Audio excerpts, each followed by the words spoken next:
खरं तर कृषी मंत्री माणिकराव कोकाटे यांनी 4-5 दिवसापूर्वी एक शेतकऱ्यांच्या प्रती जे वक्तव्य केलेलं होतं, 1 रुपया भिकारी भीक घेत नाही पण आम्ही पीक विमा घेतो, हे वक्तव्य अत्यंत चुकीचं आहे, निंदनीय आहे असं मला वाटतं. त्या वक्तव्याबद्दलच त्यांनी खरं तर म्हणजे हे सरकार शेतकऱ्यांच्या प्रती किती संवेदनशील आहे ह्या वक्तव्यावरून या ठिकाणी दिसते. त्या वक्तव्य केल्यावरच आम्ही काँग्रेसने त्यांच्या राजीनाम्याची या ठिकाणी मागणी केली होती. पण परत 2 दिवसांनी त्यांचं दुसरं प्रकरण या ठिकाणी आलेलं आहे. खरं तर एखादा सरकारमध्ये मंत्री असल्यावर कोण्याही पोलीस प्रशासनाला असेल चौकशी करणाऱ्याला चौकशी करताना अडीअडचणी येतात.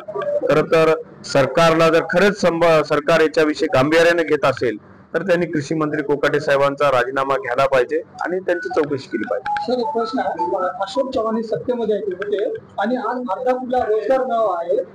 नायगाव असेल, मुखेड असेल, इथले लोक स्थलांतरित झालेले आहेत. तर काय सांगा? स्थलांतरित झालेत म्हणजे कुठं? कामासाठी स्थलांतरित झाले. नाही, आज माननीय अशोकरावजी चव्हाण साहेब त्यांच्या मतदारसंघामध्ये रोजगार मेळावे घेत आहेत. खरं तर मला एवढं सांगायचंय की अशोकरावजी चव्हाण साहेब इतक्या वर्ष सत्तेमध्ये होते, उद्योग मंत्री होते.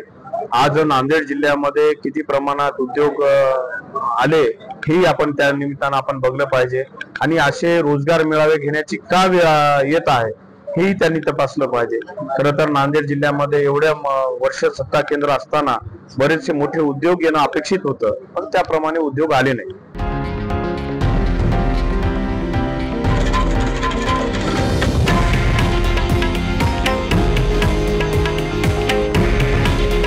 हे आहे देशातील नंबर 1 न्यूज नेटवर्क आणि आपण पाहत आहात TV9 मराठी. काळजी तुमची, हित महाराष्ट्राचं.